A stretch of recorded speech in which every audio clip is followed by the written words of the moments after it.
Hello, everyone. My name is Jason Hewitt. I'm the Associate Dean for Online Development at the University of West Georgia, and I'm also an administrator for the USG system programs of eCore and eMajor, and I'm going to be moderating the panel today. And I'm very excited to be here to moderate the first panel discussion in this format, so we're going to see how that goes. I like panel discussions more than I do presentations because I think it really gives the audience an opportunity to engage with our five esteemed experts here on teaching practices for adult learners online. I want to go over a little bit about how I'd like for this panel discussion to run before we get started. I'm going to briefly ask the panelists to introduce themselves and talk a moment about their background with online learning adult students. And I apologize if you hear me cough. I have a respiratory infection that I'm trying to get over right now. I will then ask an initial question of the panelists to get the discussion rolling and ask them to respond in the order that you see on your screen. So we'll start with Sanjeev, go to Sheikh, then Kim, then David, then Sherry. After that, I'm going to open it up to questions from the audience because I want to make sure you guys are all here because you want to get your questions answered from this panel of experts about how to engage adult learners in online environments. So I want to make sure we get to as many of your questions as possible. I will ask that if you have a question, type it in the chat box below or raise your hand. And I think you'll see the hand tool now. So if everyone can go ahead and hit the raise your hand button so we know that you know how to do that. And that way, when you have a question, we can pass the mic to you to ask your question if you prefer to speak it instead of type it. All right, wonderful. Now, as a reminder, you do want to keep your audio muted if you're not speaking because the background noise can make it really hard for others to hear. So if you see a little headset, it should have a red X by it if you've got your audio muted. And so if not, then go ahead and mute it now. Additionally, when you ask a question, okay, make sure to address it to a particular panelist. So say this question is for David Jenks in the either chat box or when you ask it out loud. If you don't have a specific person, you want to direct it to the entire panel, that's fine too. Just say this question is for the panel, and then I will ask the panelists to raise their hand when they would like to chime in and answer that question, and then I will call on them to ask them to answer the question. Everybody pretty clear on that? You can give me a thumbs up. And for those of you that still have your hands up, you can go ahead and take them down. All right, so I'm going to go ahead and start with the panelists. Panelists, starting with Sanjeev. Take a minute or so to introduce yourself and provide some context with your experience about working online with adult learners. Take it away, Sanjeev. Okay, this is Dr. Arora, Sanjeev Arora. I teach physics at Fort Valley State University. I have been with eCore for about 6 or 7 years now. I've been teaching the PHYS 1211K physics course for eCore, and I've been obviously teaching and dealing with a lot of adult learners. And it's been a very, very nice, pleasant experience. Their needs are a little bit different, and as we, I think, discuss more, we'll get into that more. But right now, I believe online is the way to go to reach our adult online learners. So I'm so glad and happy to be here.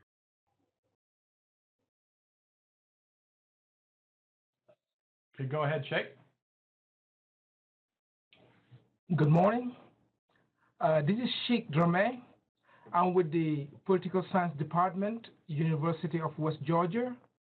And like Sanjeev, I've been teaching with eCore for the last probably 4 or 5 years. And I also get in touch with non-traditional students in my core American government class. So I teach eCore, and then I also teach hybrid classes. And this is how I get in touch with non-traditional students. Thank you. And Kim? Hi, this is Kim Hewitt, and I am a teacher educator at the University of West Georgia. I teach master's and specialist students in the area of instructional technology. So my adult learners are not maybe the typical adult learner we're focusing on when we talk about Complete College Georgia and tapping into, an enormous number of students that have some college but no degree.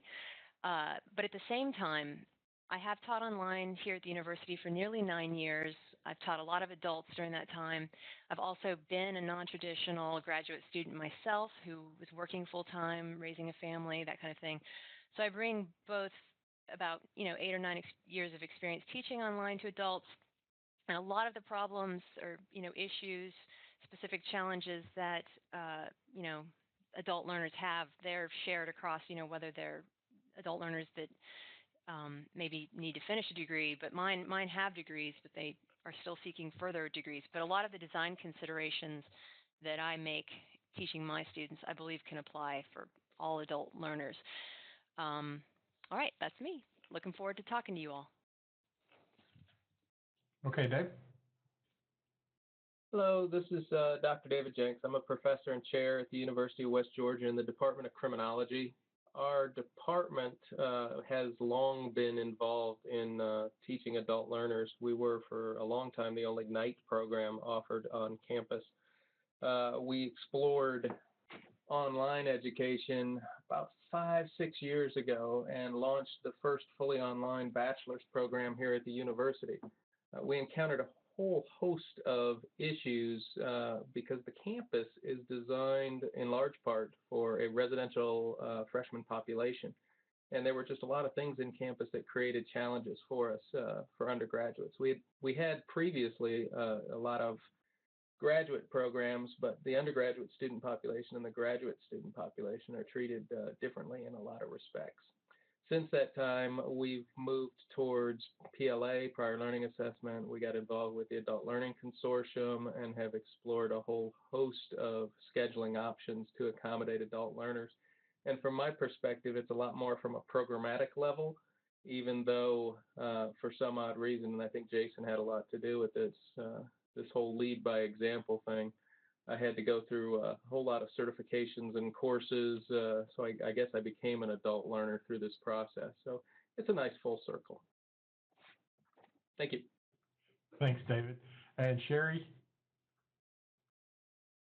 Hello, I'm Sherry Southard, and I am an associate professor of legal studies at Clayton State University. The majority of the students in the programs that I teach in are adult learners as well. So I teach in legal studies, paralegal studies, and a Bachelor of Applied Science. And most of the students are working professionals that are attending school. I've taught online courses for about 12 years and received a number of state and national awards for some of the coursework I've done, most notably the Regent Scholarship of Teaching and Learning and the Regent's Excellence in Online Learning Awards. I'm working on a project right now that is a relatively unique online model of interactive self-paced learning, and that is a type of module that is a bit more flexible than your regular online class that we're trying to create in order to be able to attract and accommodate our working population. That's it. Thank you, Sherry. So everyone can see we've got a really diverse panel here. We've got folks with experience from graduate studies and undergraduate studies. We have people with design experience, teaching experience. We have student experience. We have award winners on the panel. So we've got a really great panel for the audience today to kind of pick their brains. But I'll get us rolling with an initial question, and we'll answer them in the order that you see on the slide. And so I want to ask, since Kim actually brought up the whole Complete College Georgia concept, by some estimations, there are close to 2 million adults in the Georgia region that have some college and no degree. And when we look at Complete College Georgia, they're projecting out that 60% of the jobs in Georgia are going to require some form of a college education, whether it's a certificate, an associate's degree, or a bachelor's degree. But currently, only around 40 to 42% of Georgians qualify as having any post-secondary education. So here's my question to the panelists, all right? We have a gap here that we need to close. We know that we need to get more adults educated in this state. How do we do that with online learning? And we'll start with Sanjeev.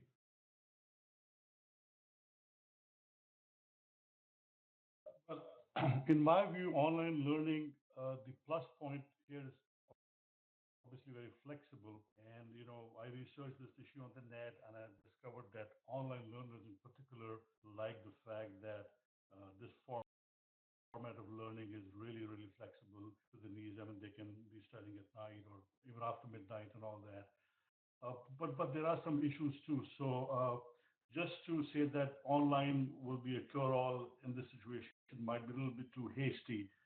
So I've been thinking about this. Yes, online is good, but perhaps what we can do, and we can discuss this later on, is that in the same class, for example, I teach a class in physics, is it possible to have two formats going, one for students who are actually in college, the young ones, and the other ones, which are obviously, I guess, more than 25 or 30 years of age, and bring in more flexibility? So I guess my main point is, as long as the online programs remain very flexible to the needs of the students, yes, this is the way to fill the gap.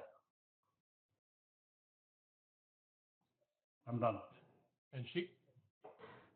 Yes, flexibility, it's something that we need to go for if we have to close this gap. But I think it's equally important to kind of understand the people that we are dealing with and kind of understand what they actually need. Before you can help somebody, you should be able to kind of figure out what they actually need. So I feel like we need to have some kind of studies going on. I know there's some studies already out there, but we have to tailor-make this study specifically to our cohort or the people we're trying to assist first. And in addition to that, we really have to, I know we have gone down the road on this question of affordability. We have to make sure that things are more affordable, and we have to kind of engage in outreach to let people know that these things are out there and they can take advantage of it. So in addition to Sanjeev's proposal of flexibility, I'm adding doing an in-depth study and see exactly what they need so that we can help it. And as we're doing that, we have to make it affordable and also let folks know that this resource is out there for them to exploit or to take advantage of. Excellent. Thank you. Thank you. Kim? Okay.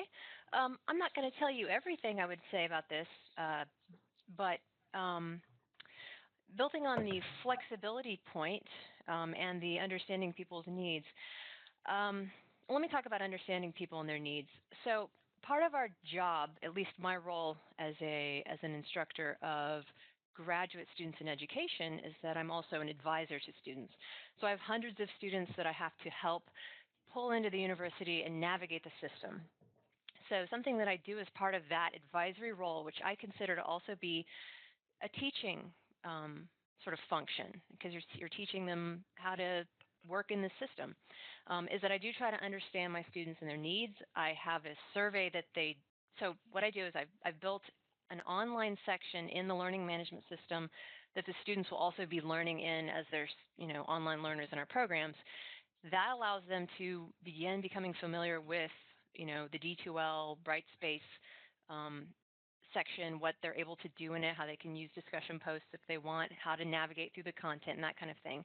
So they're kind of learning as they also go through this information that I've provided to teach them about how to navigate the system, who are the people in our online department, who's the program coordinator, all of this kind of stuff. But I also survey them and I ask them questions like, why are you in this program? What do you hope to achieve? What are you doing now, and what do you want to be doing in 5 years? And I look at that information, and that really helps me to understand how I can serve them better in my class during this particular semester. But it's also information I can take back to my IT fellow faculty, say, I'm probably going to do that this April because I've only been doing the survey for about 7 months, but I've got a lot of data already. But I can take that back, and as we look at curriculum revisions, curriculum realignments, we can really use that information to make sure we're serving our students appropriately. On that point about my point about helping the students understand the organization, I sense that this is really important. And even my audience, who are students who have been educated before, they struggle when they come to UWG at first. They don't know where to get help for things. They don't know who to ask questions of. And so as an advisor, I really try to be their advocate, and it takes a lot of my time.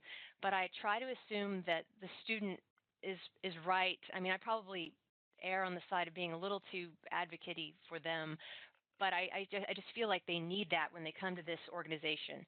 For my students who are K-12 teachers a lot of the time, the K-12 educational organization is different from higher education, and I think the same would go for adult learners who haven't even finished school. They really need help just learning how to navigate the organization, and they need advocates. And that's it. All right, thank you very much. David? Yes, we are, I guess, right in the middle of this. We've got a large adult population, in a lot of a bunch of whom work in a system that is moving towards a requirement for higher education. The state of Georgia is a little behind in that. That most states have already started requiring at least an associate's degree or a bachelor's degree to get into a lot of the jobs associated with the criminal justice system, law enforcement, courts, corrections. And what we have is a lot of folks who have, they are adults, they have training, they're ex-military, they've gone through post-certification, they've got conflict resolution training, they've got a lot of law courses, all which associate with our program. But the problem is that we don't have articulation agreements with a lot of those things. So when you go to online learning, it adds to the options for those folks to fill in the gaps. And that's one of the reasons we're dealing with the Adult Learning Consortium and PLA as well, so that they can do those things. And it's also a population, one of the other panelists, or I think a couple, spoke about the flexibility. We also work with a population that is doing a lot of shift work, and that shift work can change at any given time from 11 to 7, 7 to whatever, 3 to 11, in the middle of a semester, at different times during the semesters. And online learning also, from a programmatic standpoint, becomes a lot easier for us to schedule. We started with flex scheduling, doing the mini-mesters, half of the fall semester and half of the spring, each in 2 sessions. And we tried that with a face-to-face class, and just scheduling the class was a nightmare. But with the online scheduling, we're able to do it, and there's an enormous amount of demand for it. So I think online serves us well, and I think it serves our population well also, as that population transitions to requirements for higher education. Thank you. Excellent. And last but certainly not least, Sherry.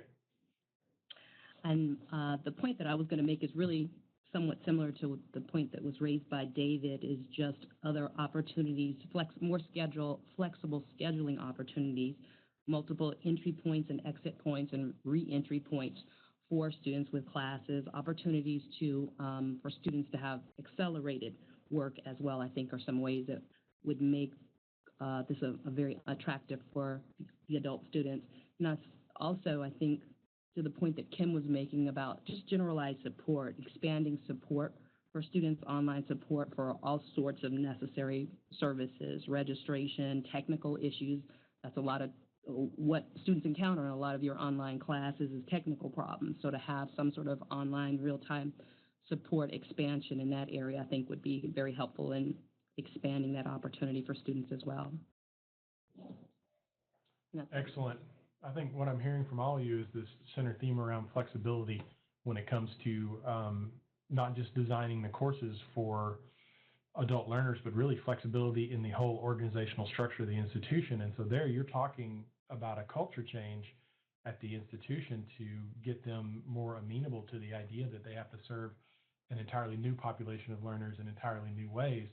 And I can say, really speaking from my experience, that adult learners tend to expect a lot of high-touch interaction, and they do have particular needs, service needs and things that the institutions may not have the capacity to immediately provide. So I think these are all really good points that from an instructional standpoint, we need to stay very flexible to meet those schedules and demands, but also from an institutional standpoint, we need to incorporate that flexibility and support and high-touch student service for these folks that may not have been in school for a really long time. And as Sanjeev is pointing out, the affordability piece is absolutely critical to adult learners, many of whom may be working one or two jobs. They may not be eligible for HOPE. They may be dealing with kids and family issues. So we have to keep that affordability foremost in mind as well. So again, I believe panel discussions should be interactive with the audience, and so I'd like to open it up to the audience. I know Anna has her hand still up, but I think that may be from last time. Is there anyone who would like at this point to ask the panel a question? If you do, please feel free to raise your hand and we will pass you the mic, or you can type your question into the box. Anybody want to be brave and go first? There are a couple questions that came to me privately. Okay. That I would be happy to share. So one, Kelly said, thoughts on competency-based education as a way to provide accelerated learning? Excellent. Is there a panelist who would like to begin the discussion or has an experience with competency-based ed? David, do you want to start with that one?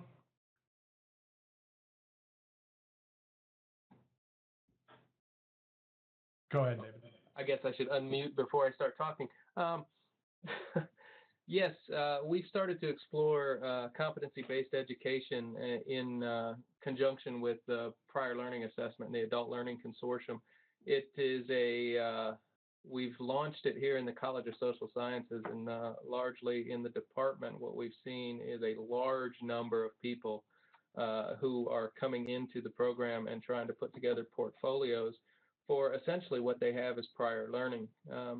The largest population we have is probably law enforcement right now, because they come in with 10, 15 years of law enforcement experience, and we require them to take an intro to law enforcement course.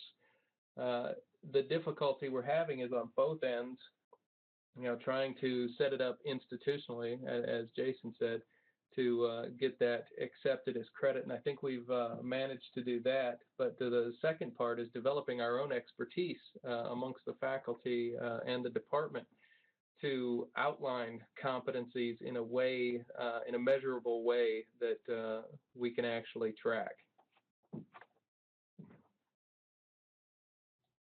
I'll add some to this discussion as well, because I'm working a lot in the competency-based arena right now.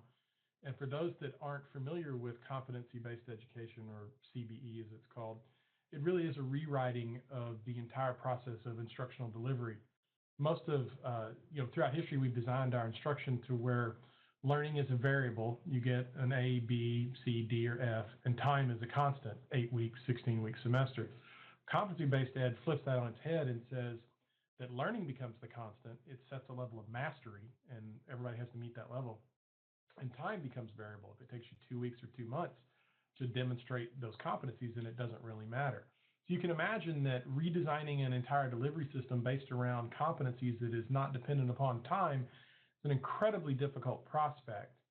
And so the USG right now is looking at ways in which to design competency-based programs specifically in the high-demand career fields. But we're in the nascent stage. But competency-based ed in general is the Wild West right now. You have some major players in the system, the Wisconsin system, the Texas system, and some other areas in New Hampshire and some areas in Florida, Wisconsin, that are sort of trailblazing this right now. But crosswalking all of this back for financial aid and course credit and those kinds of things is incredibly difficult to do. And so Sanjeev's asked, could you provide the online context to your comments?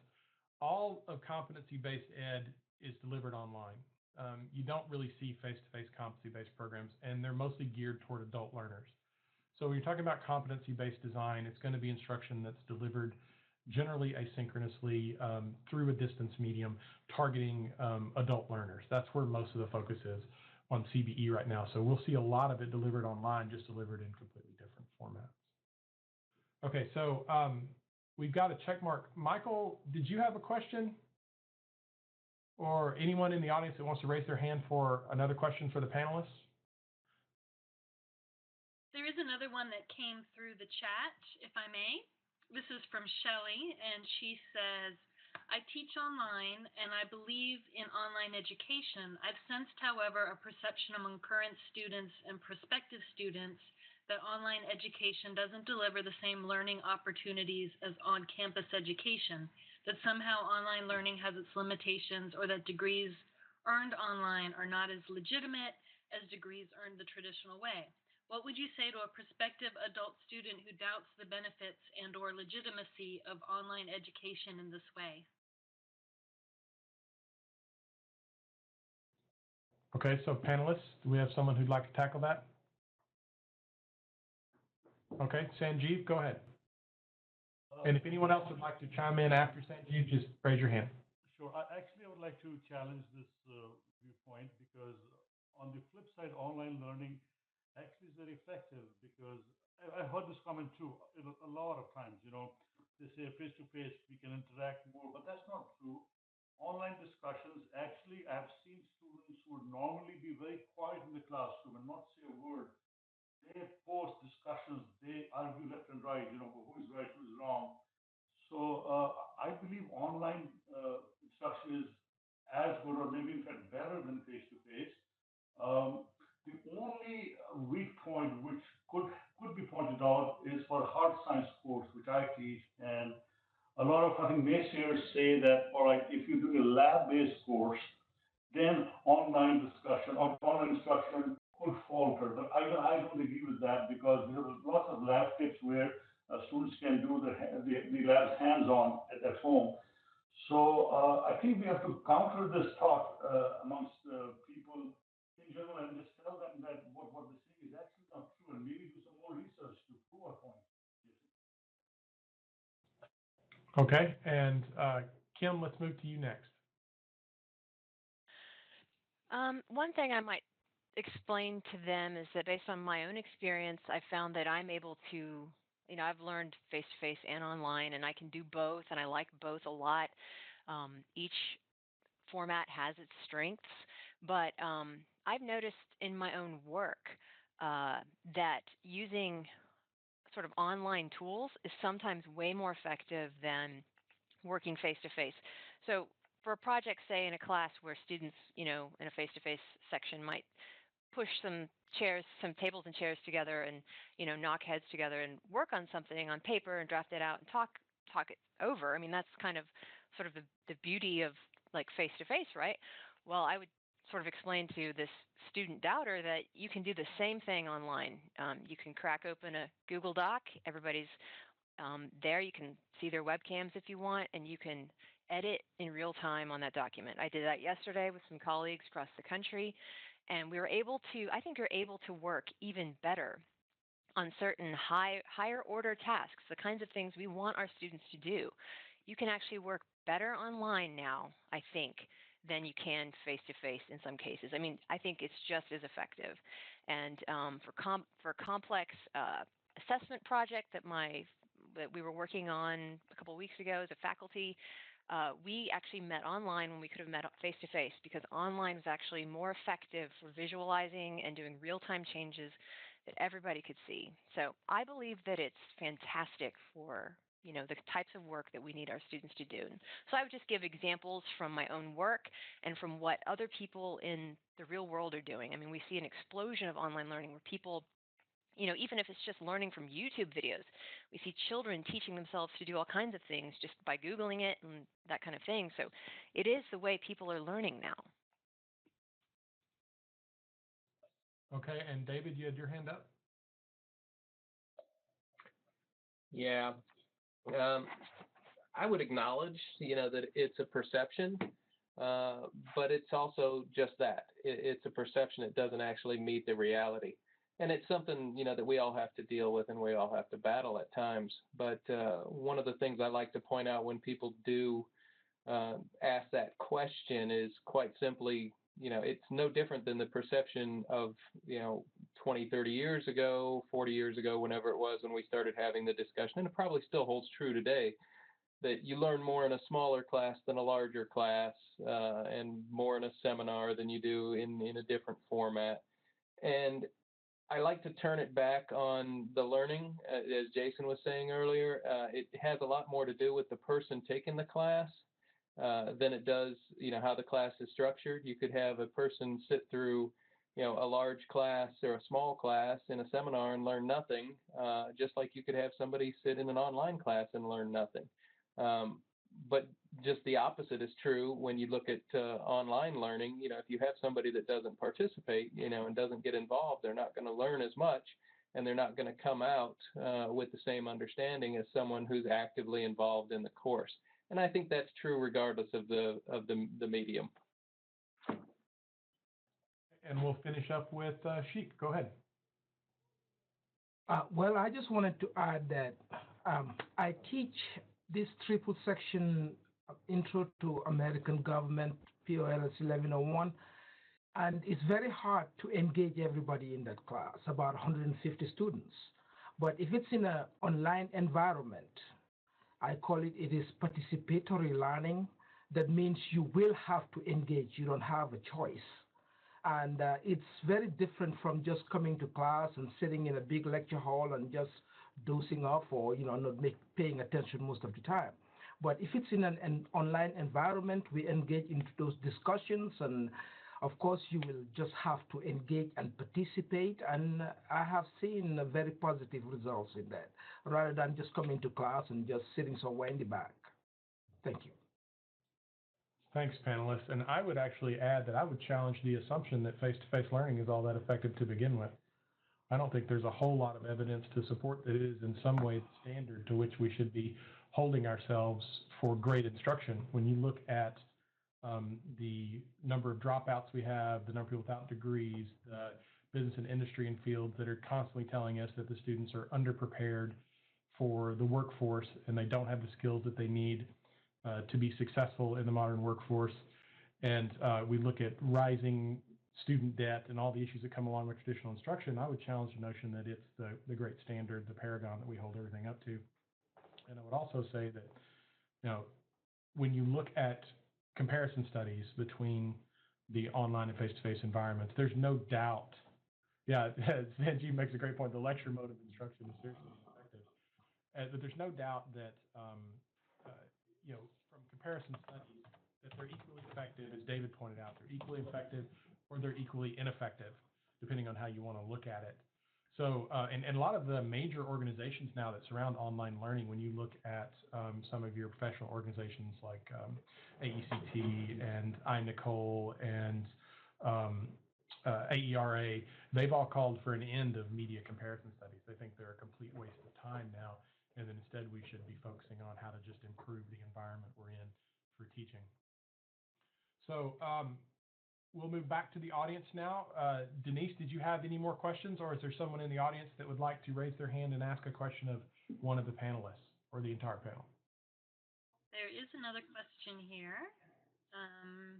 Let's see, Megan asks, what kind of support or training for instructors is available, especially those who are new to online learning? My university offers training on different technologies, but I'm talking about training for how to teach online, how to organize lesson plans, how to provide a valuable learning experience, how to deliver content, etc. Okay, so let's start with Sherry since she didn't chime in on the last one. Sherry, go ahead. Thank you. What I was going to say on the last one was just a duplication of what had been said already. So thank you for the opportunity. What our university offers is an online training academy for our faculty members that are starting to teach online courses.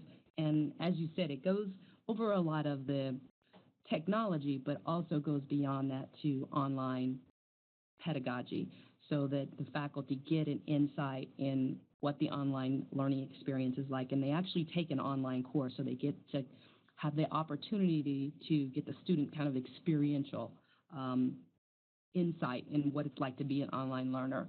They learn different strategies for engaging the students and different tools to use to engage the students and to create a more dynamic learning environment. So that's one thing that our university does. It's about it's offered twice a year, and it's about a 10-week course that the faculty members take. Okay, and now we'll move to David. Go ahead, David.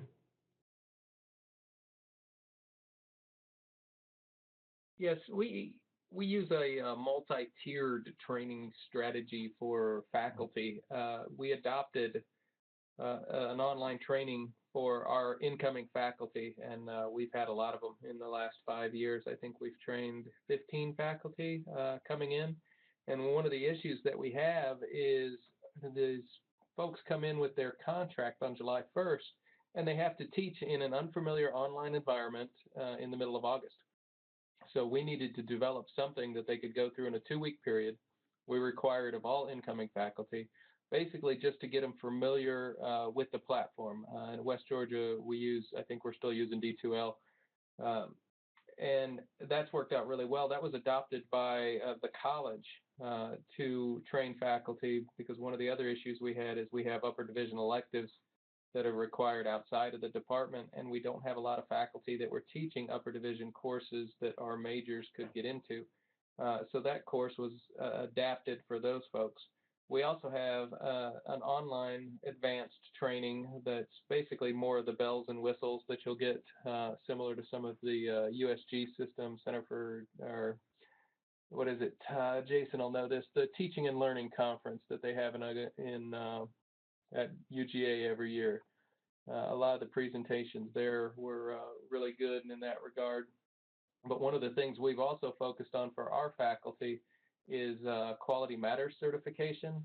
We require all faculty within their first year at some point to complete the first 3, designing your online course, applying the Quality Matters rubric, and the peer reviewer course in Quality Matters, so that at least we can get consistent design in the department. And what we found when we launched the online program was a lot of the courses that we were putting together, shamefully, were being thrown together by not necessarily the tenure track faculty or the full-time faculty here in the department, but we had a lot of part-timers and a lot of adjuncts. And it was very difficult to get even consistent design, let alone consistent delivery. So we adopted the Quality Matters to focus on the design, and we're trying to focus more on the delivery in our own online trainings. Okay, and then we'll move to Sanjeev and then Kim. Sanjeev may be having some issues with his audio. Sanjeev, we're having a little bit of trouble hearing you, so I'm going to move on to Kim and let her go ahead and address the answer. And then if you could, when you speak as close to your microphone as possible. We'll move on to Kim now. Okay, so the question is, how do you get started on teaching online? I would also endorse Quality Matters, like what David was talking about. I've gotten to go through that whole training, and it's good stuff for the design piece of online teaching, or online design and teaching. But it doesn't necessarily take you that next step of how do you actually breathe life into that designed course. So one thing that I think would be beneficial, I say this, but my own department hasn't really done this, but I think it would make sense if a department would say, what are the basic things we want to make sure we offer our students? Like, how quickly do we respond to student messages? How do we engage in discussion boards, things like that? I think that would be beneficial. And if you're new to a department that does have online courses, you might ask folks how they do these things. And if there may be established sort of protocols where people try to aim for these, a basic level of interactivity, there may not be. But I would ask folks in the department what they're doing. The other thing, for my own practice, to make it better, I am going to be using Penn State's, I'm going to put the link in the chat in just a second, but Penn State has a faculty peer review of online teaching process that I'm going to be using as I go up for tenure and promotion, and I think it's going to really help me make sure that I'm, interacting in my courses appropriately. And what it's got is it sort of has a description of the process, but it also has a peer review guide for online teaching at Penn State about halfway through the page. And I'll go ahead and copy paste this and drop in the chat. But this is what I'm going to be using to make sure that I am delivering a good, interactive, attentive, student-centered kind of approach to teaching in my classes. So we're all always learning to get better. I think that departments should kind of create some standards and try to stick to them so that your students aren't having like some classes where they never hear from their prof, and then others where it's very engaged and interactive. I think it's good if everybody can offer, you know, a minimum amount of service. So I'll drop that in the chat, and thank you. Okay, and let's try Sanjeev again. Sanjeev, do you want to chime in on this? Yes, I think it should be better this time, sir. Yeah, I think all the ideas have been really wonderful from other panel members. At every campus, there has to be some department where, you know, online teaching is taught and discussed. So the first, I think, line of attack would be that the faculty member contact that department.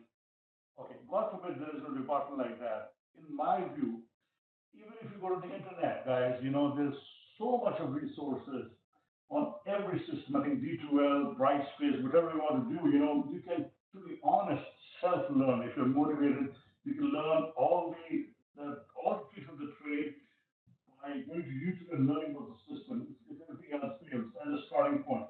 And then, like everybody said, if you talk to other faculty members who have taught the course or courses before, that'll be simply a plus. So I don't think it's going to be hard to do stuff. It's process. Sanjeev, we're still having some trouble understanding you. You're kind of fading in and out on audio.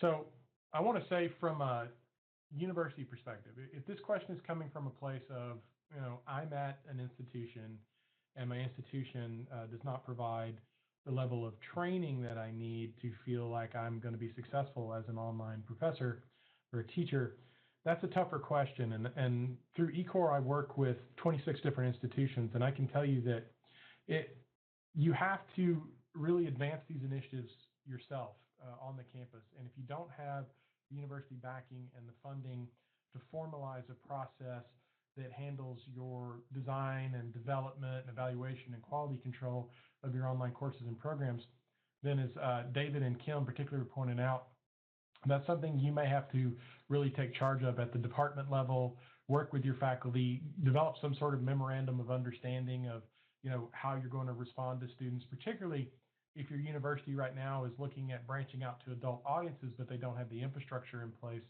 then you really need to come together as a group and decide, you know, this is what we want for the quality of our programs.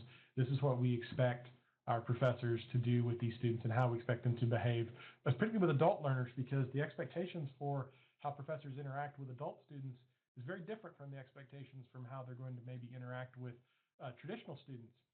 And back to that whole flexibility issue as well. But you have to take the initiative at your own institution and just make the best. And I think Sanjeev was saying too that there are a lot of resources available for you out there that you can then incorporate into your own development and training. But most of the people that I've worked with, and that includes Kim and David and folks from all across the USG, where they're at now is a direct result of taking initiative, taking leadership, and pushing these kinds of things through at the institution when it wasn't going to happen otherwise. So we're coming up on the last 15 minutes or so. And Denise, do you have any more questions? No more questions at this time. Okay. Is there any from the audience? Anyone want to raise their hand and ask a particular burning question on the microphone? Give the audience a sec here. I do have a question I'd like to pose to the panelists. It's kind of come up during the part of discussing it. I want to know really what challenges specifically have you faced in working with adult learners, and how have you addressed them in your respective areas? Because I know that there's a wide range of individual differences and unique challenges for adult learners compared to traditional students. So I wonder if you could share a little bit about maybe a particular challenge to adult learners teaching them online that you've come across and how you've overcome that challenge. And I don't know if Kim, people still have their hands up here, but I'm going to let folks give the panelists a minute to put their hand up to want to answer that question. Kim took hers down. Kim, put it back up. Okay, let's start with Kim. Go ahead, Kim. Okay. One challenge is getting students to turn their work in on time. Maybe they had some real crisis come up, and I could be really tough on them and say, well, sorry, here's my policy, and I'm going to deduct X number of points for X number of days. It's late, all that kind of stuff.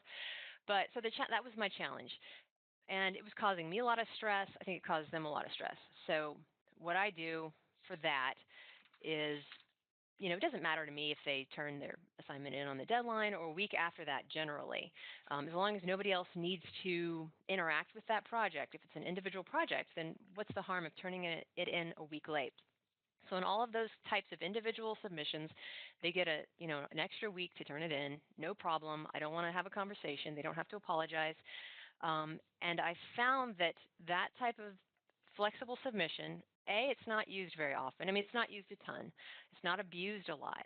I think it creates trust with these learners who, a lot of mine are teachers, and teachers all consider themselves straight A students, especially as they go up the ladder in graduate work. It's horribly humiliating to get a B or a C. But it creates trust, and what I think it does for some of them, I hope it does, is that it puts less of that focus on that extrinsic grade and hopefully more focus on the fact that, what matters is that you turn in a high-quality submission. The other piece of that, though, is if they do get a bad score on a project, I have a regrade request form. It's linked inside of all of my Dropboxes. They can resubmit, and I will regrade it. And because I use this form that goes into a spreadsheet, it's very easy for me to quickly go back, regrade it. And that's another piece that I think takes the emphasis off of the extrinsic grading piece, and it adds flexibility for the students, and I hope it engages them more in actually getting the work done in a high-quality kind of way. So. Excellent. Okay, let's move to Sheikh. Okay, just like Kim, I always have a problem with late assignments, but coming into the course, I kind of know that this is going to happen anyway. And I know that I'm dealing with adult learners. They have a life outside the course.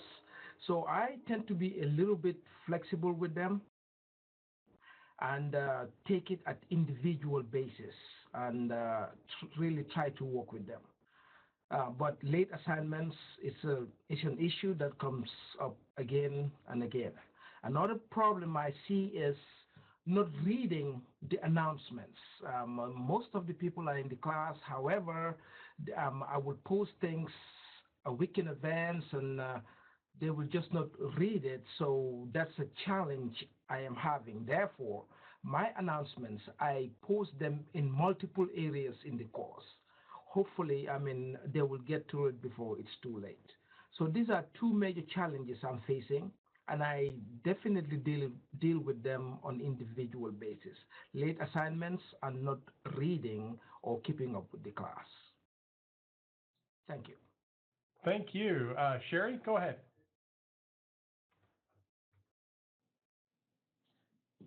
And this is really to piggyback on, I think, a comment that was just being made or alluded to. I think a number of the students I encounter are a bit overwhelmed with learning in an online environment. They love the flexibility, but when it's time to start the course, I get a lot of questions about things that I think I very, very clearly have covered. So I try to use an overabundance of what I call it, of clarity. And to the point that was just made about posting things in multiple locations, I start my class out with a pretty extensive orientation video that I think covers everything. And I cover, for instance, this is a subject that just came up today because I had a student in my office today about it, is I cover how to submit the assignments, and I'm amazed by the number of emails that I get from students about how do I submit an assignment when I spent 2 minutes on a video walking them through the tutorial. But what I'm finding in trying to give an overabundance of clarity is that was in the orientation that was 2 weeks ago. They're submitting the assignment now 2 weeks later, and so one thing that I'm trying to constantly adapt to when I get a lot of questions, I know that there's a change or something I can do better, and so one thing I'm doing is in addition to the orientation video that discusses assignments, when we get to the first assignments, I'm going to put another little tiny 1-minute video on how to submit those assignments. So I'm constantly trying to come up with ways to make things as clear as possible, even clearer than I think would be necessary, just to make sure everybody's on the same page. Okay, and Sheikh, you have your hand up? Oh, sorry, Sheikh, Sanjeev. Yes, I try to write my responses because I'm not too sure of my mic situation. But basically, my main point is this, since it is a physics course, a lot of students obviously require math, and my young learners have taken math eons ago. So that is one of the problems I face with my young learners.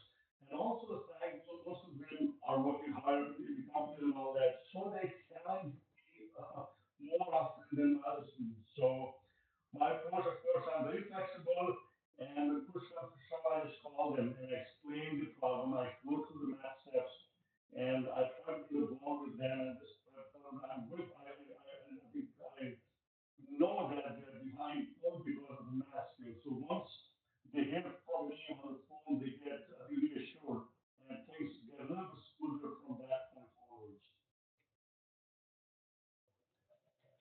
I'll close out this by adding, I've had some interesting challenges as an administrator when it comes to adult learners because they really are a unique bunch. And when you're dealing with faculty, I've had faculty, and everybody's iterated this, right? You said when challenged with adult learners, keep your sense of humor, keep your patience, stay flexible, make sure that you've over-explained everything because they may be confused by the technological medium.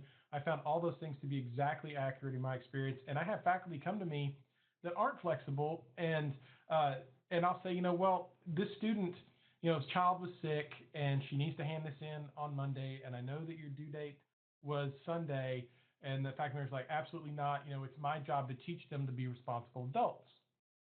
And that always gives me pause because I'm like, well, this person is 40, she's a single mom, she's got 2 kids, pretty sure she's already an adult, and I'm not sure what you're teaching her by failing her in the class because her kid had strep throat. And so there's those aspects in dealing with faculty too that are often really challenging. And with adult learners, their attitude sometimes can be very challenging because for them, a lot of times, this is about ROI. This is about return on investment.